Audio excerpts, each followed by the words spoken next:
Hi there, Working Homeschool Mom. This is Charlotte from Charlotte Jones 24/7 and My Little Homeschool. And this is episode number 65 of the Strike a Balance podcast for Working Homeschool Moms. And today's episode was one where I learned so much. I speak to veteran homeschooler Michele Holmes, who has over 30 years of experience homeschooling her kids and running a co-op. And she speaks about homeschooling high school, where things start to change, where you start to feel pressure that you have got to launch your kids into the adult world or get them ready for college. It was just such a useful episode. If you are getting towards the high school years, or if your kids are in high school and you're homeschooling them, then this is definitely an episode you're going to want to listen to. Before we get to the show, I'd be ever so grateful if you could rate, review, and subscribe to the podcast. It just helps more working homeschool moms to find it. And in that way, we can build this community together. Thank you so much.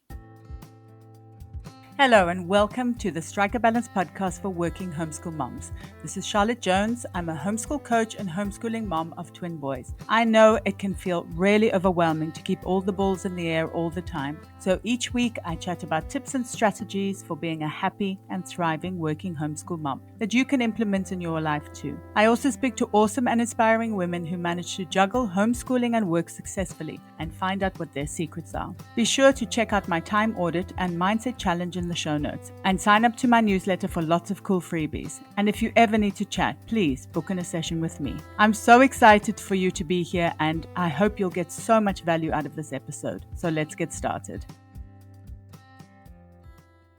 Are you looking for a new math curriculum? Well, I'm thrilled to introduce our favorite math curriculum to you. CTC Math specializes in providing online video tutorials that take a multi-sensory approach to learning. Favorably reviewed in Kathy Duffy's 102 Top Picks and the Old Schoolhouse Crew Review, the lessons are short and concise to help your children break down concepts and appreciate math in a whole new way. The lessons are taught the traditional way and not to a test.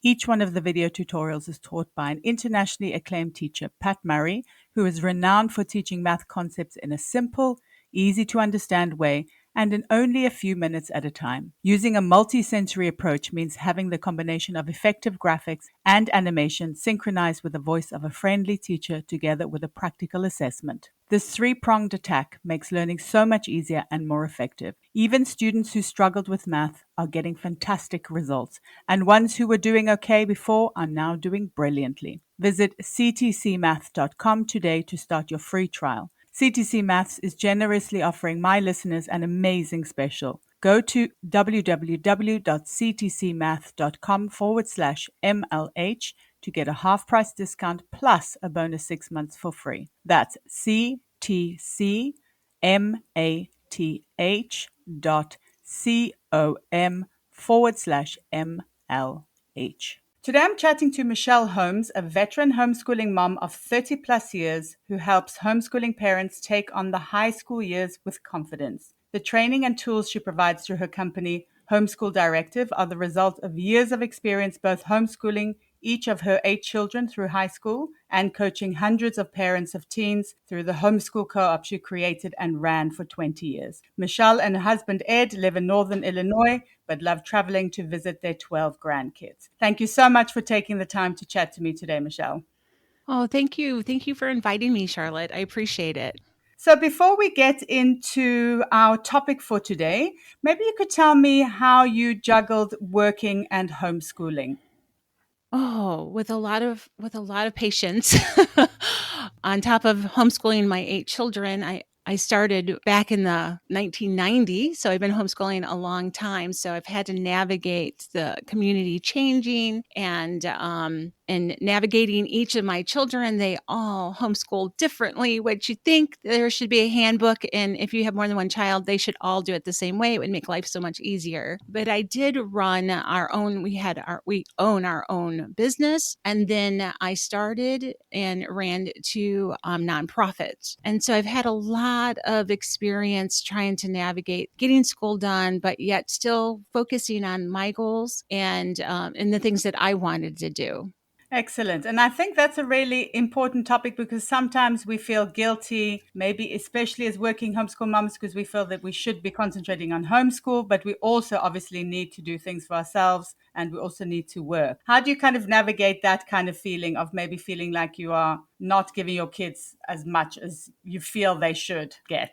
Well, I thought it was important that my children saw me being a role model and that they knew that I had goals also and that they saw me playing that out and balancing my life. Especially I have 6 girls and 2 boys, and I thought it was just an important role model for them to see me. Entrepreneurship is in our home, and so a lot of my kids have ran businesses also, and so the guilt really comes into play when you're starting to compare yourself to other homeschooling people. Like once, if I just focused on my home and really evaluated what was in our best interests, then the guilt was never there. It's when I did the comparison game and I saw other parents maybe doing more field trips than we had planned, or they were doing these wonderful projects that were very heavily involved and, lots of crafting and all of that. So the comparison game was something that I had to work through very early, especially as I had more children and our life just started looking different than all the homeschoolers, families around us.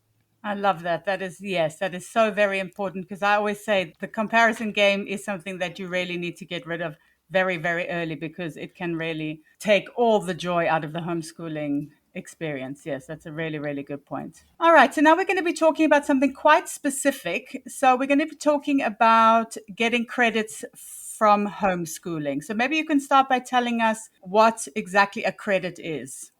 Well, let's talk about high school. So, high school is this transition, right, from middle school up to high school. And for some reason, it doesn't matter if you're a veteran homeschooler or if you join the homeschooling community at that junior high, high school level, it is all so foreign. And most of us went through traditional high school.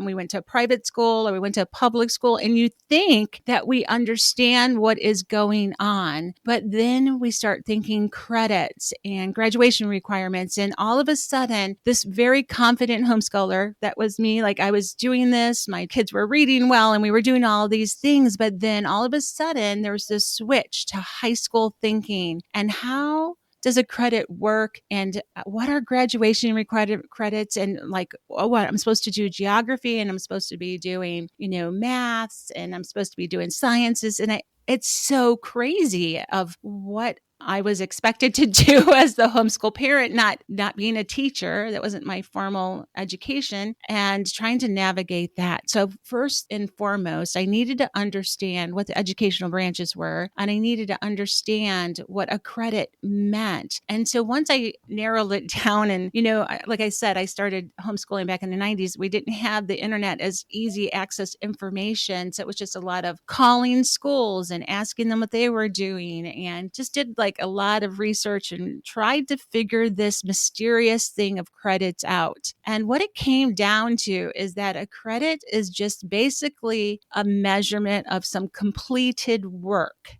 And I've created a system within my home, and I shared it with hundreds of parents that, especially if you are homeschooling, you're not using traditional textbooks, let's say that you're doing child-led or you're unschooler or you're Charlotte Mason, it doesn't matter. At the high school level, you have to capture what your kids are doing and putting it down in paper in the form of credits, because that's what we do in the United States. It's traditional. And if they're wanting to go to the university, I got to give them this document, a transcript with these credits on there. And so I really had to strip down what a credit meant. A credit is a measurement of some work done, and that can be accomplished a couple of different ways in your home. And I think this is the tricky part for homeschoolers to understand, that it's not just a textbook. Now, I believe all curriculum is wonderful. I believe that it all services our community differently, but they're just tools. It's just somebody came up with a course and sold it to us. And so, but for our home, which we were child-led education, we did things a lot different than just sitting down and doing box curriculum. So I needed to understand, how was I going to measure and put down on a transcript and a credit form what my kids were doing. And so I kind of wrapped that around to 4 different ways of doing that. Would you like me to share those 4 different ways with you, Charlotte? Yes, absolutely. I think that'll be really, really useful. Okay, so the first way is time based, and that is based on 120 hours. Because what I did is I called all the schools in our area, not all of them, but there just so happened to been a top school article that came back in the newspaper back in the day when you actually got those things at your home. And I called those 20 schools, and I realized that those 20 schools average about 120 hours a semester. And what's interesting that that's the pretty standard time for a school, even if you're time based. So some states in the United States require you to have so many school hours. When you count it all down and you break those up between days and school hours and stuff, it comes out to about an average of 120 hours. So if I based my credits around time spent on something, I could give a high school credit for that. Another way was that was mastery. And I used mastery when there was something specific. For instance, when you finish this textbook, and let's say it's math, and you do this math book and you finish it, then I can issue you a credit in that subject. Or it could be, for instance, computer science. I would give my kids about 20 different projects, typing at 45 words a minute with 90% accuracy. They had to do a PowerPoint, and so on, an Excel spreadsheet. And once they accomplished those things that I wanted them to accomplish, then I gave them a credit around those subjects. And then the third one was exposure. This the way that I approached a credit around exposure was my goal with this subject is just expose my kids. I don't need mastery. I don't necessarily want to count time, but let's say it was Shakespeare and I wanted to expose them to Shakespeare and give them a credit in, let's say, survey of Shakespeare. And we were going to go to some Shakespeare plays. They were going to be in a reader's theater. They were going to be watching some Shakespeare plays and so on. So my goal for that was exposure. And then the fourth way is to do a combination of all 3 of those together. And if you'd like me to give you an example of what that looks like, I could do that for you, Charlotte. Yes, absolutely. I think, once again, I think that'll be really useful. Yeah. So the way that you can combine those 3 together is, let's say that your children are working on Spanish. And let's say they're in a co-op and they're taking a co-op class, and you know that that co-op class is going to be, by the time you start to the time that you finish with the homework, with attending class, let's say that they're going to do a recital in Spanish, or that whatever that class entitle is entangled in, then you're going to know that that's about 50 hours that they're going to spend in classroom time and stuff like that. Even if it's in a co-op class, you might add some extra things to it.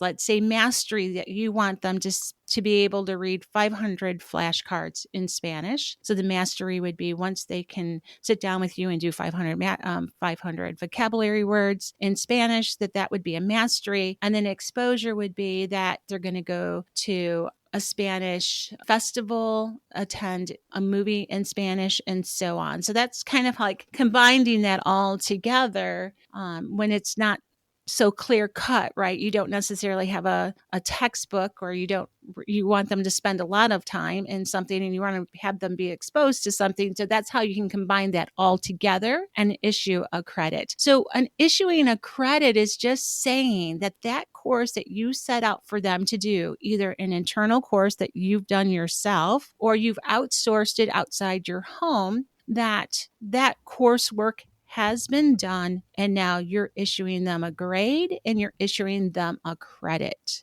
So the credit is issued after the coursework is done. Okay, that's a really, really interesting concept, because I think it can also kind of give you confidence that you are moving forward. Because I think sometimes, especially maybe with unschooling or child-led learning, that sometimes you feel like you can't see the progress, or they can't feel like you're moving forward. So I think it's probably a good exercise to do, just so you can see the progress for yourself as well, I think.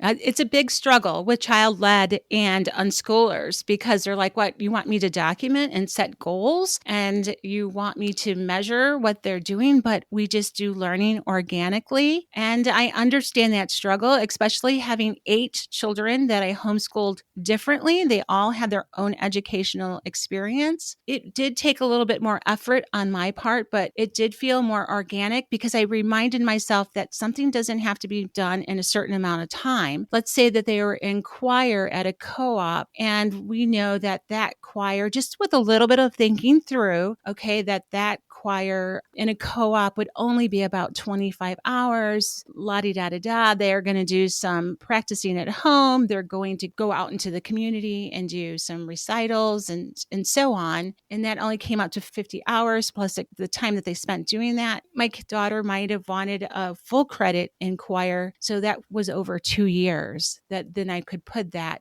credit on her transcript. I think that's the most important thing, that a credit can be accomplished in a short amount of time or it could be accomplished over a couple of years. And so that's the way that you can capture what your kids are involved in and allow them the freedom to spend a lot of time in the things that they love and still capture. So I tell my kids, we can turn anything that you do into a credit. And that's what I've coached hundreds of parents over the years. Like, whatever your kids are doing, we can turn it into a credit. And I think another important point, if you're not using a box curriculum, that you can integrate more than one of the educational branches around one topic. Okay, yes. And I think if you put it that way, where you're saying, okay, so maybe it's going to take us 2 years to get this credit, I think it also still gives the flexibility, though, doesn't it? Because that's what most of us, I think, as homeschoolers appreciate, is the fact that we have the flexibility to meet our kids where they are and to give them more time or even less time if they need less time to do something. Exactly. And I think, but there's just something that happens when you get to that high school level where you feel the pressure, right? I only have 4 more years with this child. And if I don't do high school right, I will mess them up for the rest of their lives. And we all of a sudden go from this really relaxed homeschooler at the younger grades. All of a sudden, we start feeling this pressure. We start seeing what other people are doing around us or other kids are doing around us. And then we start pushing our kids a little harder. It kind of negates the whole reason why we're supposed to be doing things in their own time. And yes, we're supposed to be working on our children's weaknesses and encouraging their strengths. But I think we have to do a little soul searching as the parent. What is your ultimate goal? So for instance, I always encourage everyone, all the parents that I coach, that they write a vision and mission statement. The homeschool parents that are working, and if you've run your own business or if you're working for a company, they have vision and mission statements. They know what their ultimate goals are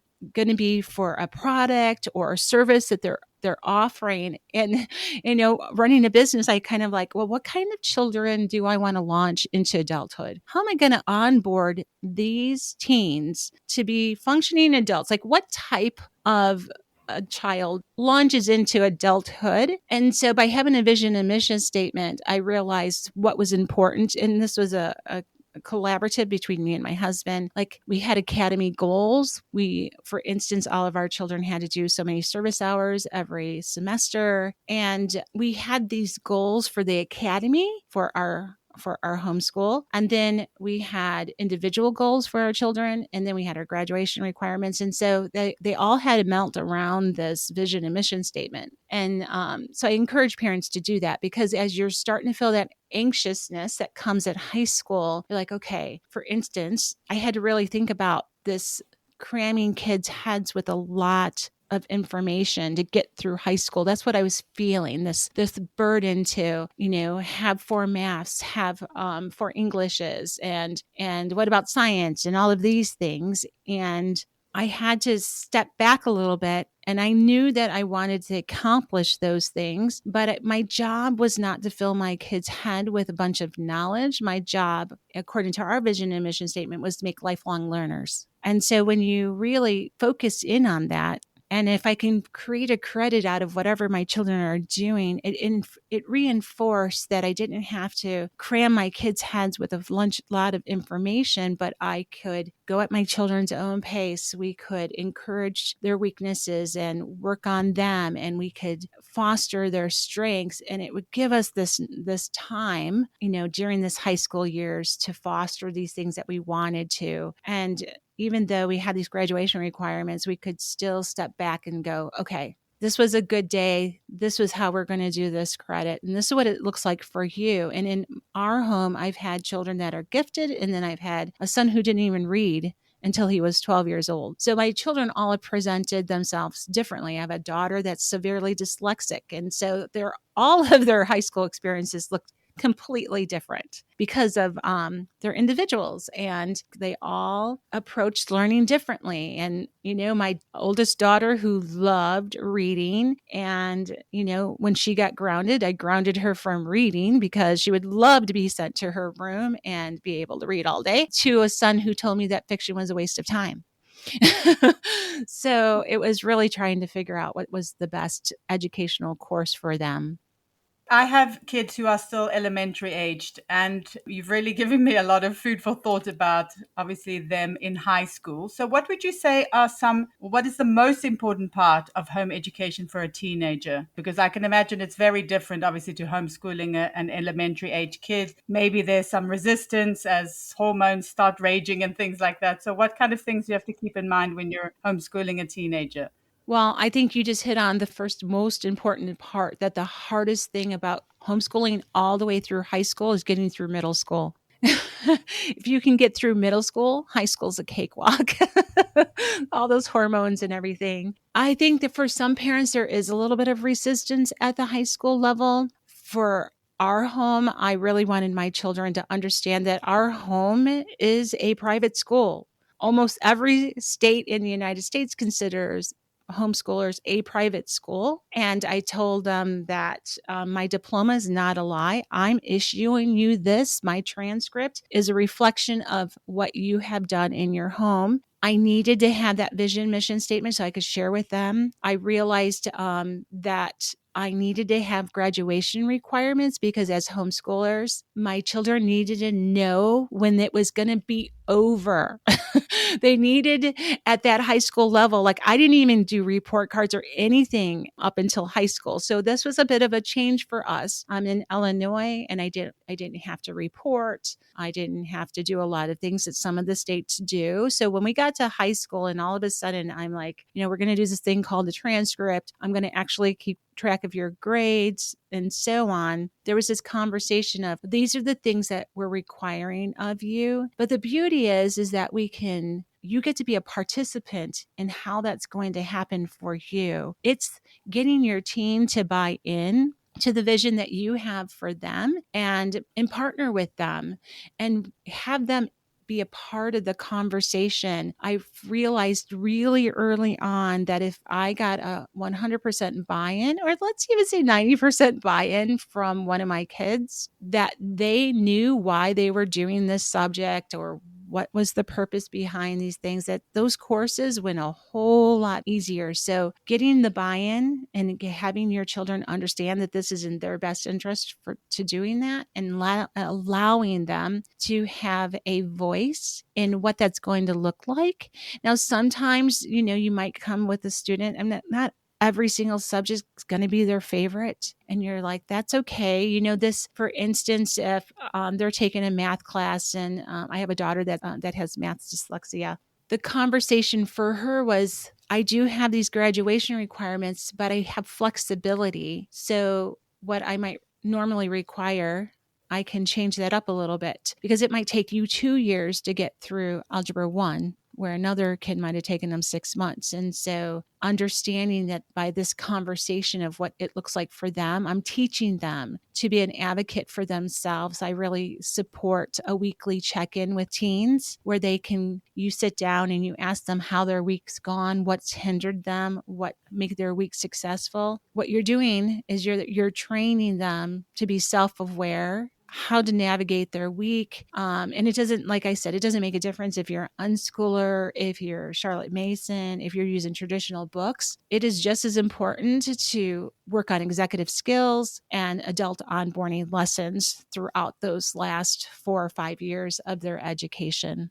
Absolutely. I always talk about the life skills that you have the possibility of teaching your kids. And I think obviously as they get older, these become even more important. But I think that's such a fantastic way to approach it. And also, I guess the idea of allowing them to take ownership of their future as well, I think, because like you said, getting buy-in is how you avoid reluctance and resistance.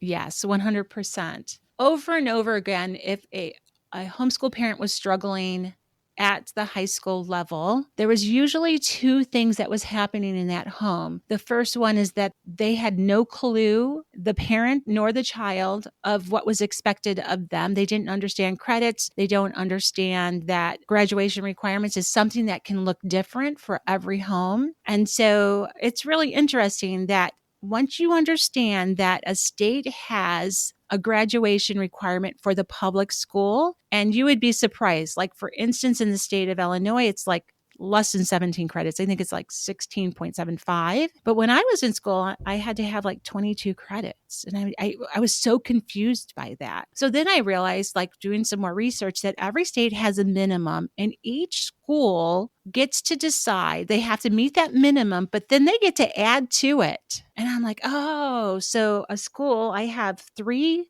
high schools within 5 minutes of me. They each have different grading systems. They each have different graduation requirements. And they get to, once they, if the long as they meet the 16.75, they get to add to it. And so that freed me up to realize that, oh, my homeschool, like according to my state homeschool laws, I have to have a comparable education as the public school. I'm like, okay, 16 credits. Most of my kids had that done by the time they were a sophomore. I was like, okay, we can do this whole homeschool thing. And so I think that that's really important to understand, that if you're struggling, it's probably because you don't know where you're headed and you don't understand the graduation requirements. And the second thing that happens usually at the high school level is that we've overscheduled our teens. And we haven't taken into consideration all of the different expectations that happens to a homeschool teen. It's not like us that went to public or private school. I'll give you an example. My oldest daughter helped me understand this. She graduated college when she was 20. So we took advantage of the community college. So she was taking college classes during high school, and she was taking co-op classes. And she had her own projects that she was working on and different things. So it seemed like to me that my expectations of homework and stuff that she needed to do in the home was usually the last thing on the totem pole. Everybody else's expectations and what they were asking her to do was always done. And all of a sudden, my daughter, who always did everything on time, like formal learning, came really easy for her. And so we sat down and had this conversation. And it was through this conversation that I realized, like, oh, she has the co-op teacher. She has the community college teacher. She has my expectations and her own expectations, but none of us talk. Unlike when I was in high school and on the softball team, my coach had access to my teachers. And if I was doing bad in those subjects, I didn't get to play because they all could communicate and talk to each other. And so a homeschool teen is presented with more challenges than you think as a homeschool parent, until you really sit down and you realize, like, this one teacher is asking this of them, like all the different deadlines that they're juggling. And as business owners, you're like, if you step back and you think about that as high school for your homeschool teen is different than yours experience, and that they're juggling how many different timelines and how many different people's expectations, it's a lot. It is a lot. And I think that's a really important thing. So if you're struggling at this high school level, it might be that your teens are overscheduled, and that you don't understand the expectations that's been put on them. I actually coached one family. We sat down. I have this tool called the 24-hour day. We go through that, and the kid was scheduled for 30 hours a day. Oh my gosh. And she didn't realize it. And then another family that I was helping, she actually had her kids signed up for 3 different language arts classes. This kid was doing 3 different language arts programs. Well, no wonder the kid is struggling. The expectation was just too much for him to accomplish, as it should have been, having 3 different language arts programs thrown at you at one time. My goodness, yes. The poor kid, yes, I can imagine. But I think that's really good as a coach that you're able to give people the outside perspective. And I think that's what is so fantastic about it, is to say, let's break it down and let's actually see, because sometimes when you're in the depths of it, it's hard to actually see the wood for the trees, because it's, there's so much stuff going on all the time and things like that. So I think that's a really fantastic thing to offer homeschooling families. Understanding how you're going to approach high school differently than you did the elementary ages, as you should. You should be approaching it differently. So, whatever your educational philosophy is, it can be adapted to capture what your teens are doing it to put on a transcript. That helps you see the forest for the tree just by breaking it down a little bit. It does. Exactly, yes. And finally, is there anything you're working on at the moment, and where is the best place to connect with you? Well, I'm really excited to announce to your audience that I just launched an umbrella school. I just launched in February. Well, I'm getting away from coaching as far as just individual coaching, because I'm focusing on this umbrella school. I was getting asked over and over again, like, we need help with transcripts and we need help with child-led education, of like how to put that down into a cohesive thing that we can translate that into a transcript. And then people needed a little bit more guidance. And so I launched this umbrella school, and it is focused on high school. We do allow children 11 and up to join this umbrella school, but our focus is high school, where it is from a child-led educational philosophy. So it doesn't matter if you're an unschooler, like I said, Charlotte Mason, or even if you're using traditional books and you just don't know how to capture that information, the Umbrella School is here to hold your hand through the process and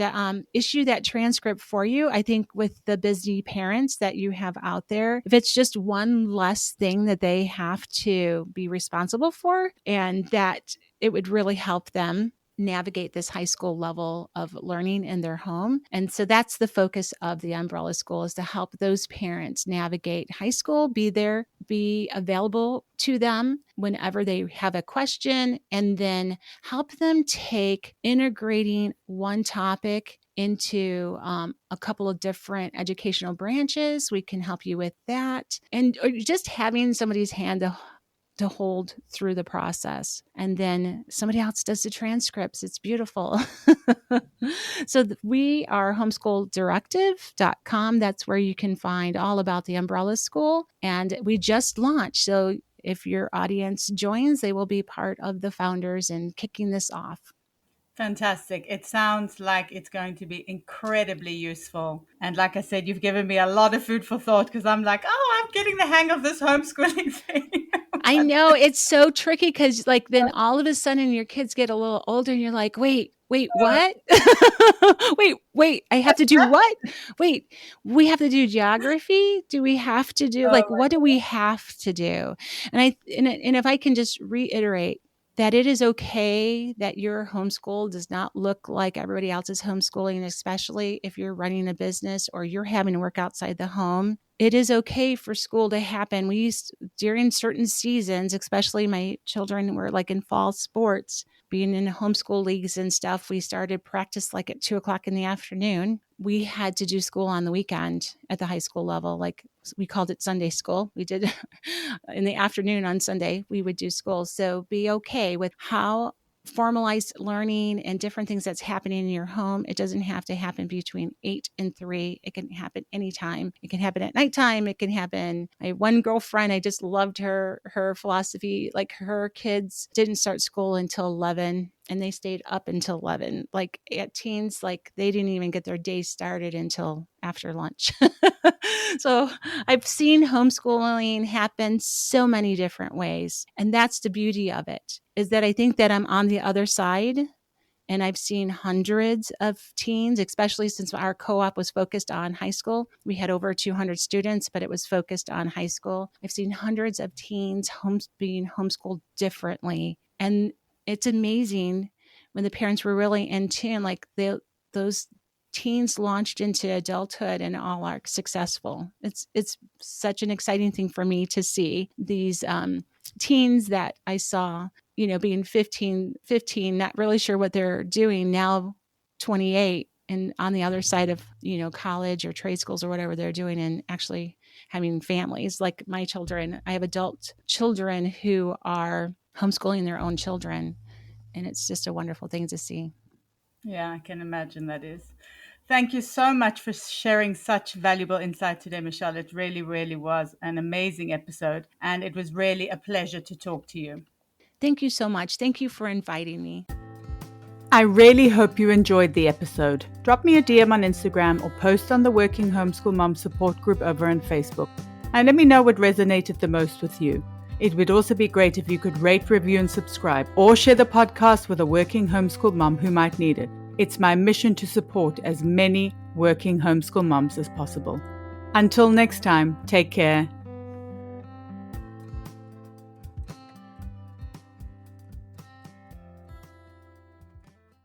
Hi there, working homeschool mom. This is Charlotte from Charlotte Jones 24/7 and My Little Homeschool. And this is episode number 65 of the Strike a Balance podcast for working homeschool moms. And today's episode was one where I learned so much. I speak to veteran homeschooler Michele Holmes, who has over 30 years of experience homeschooling her kids and running a co-op. And she speaks about homeschooling high school,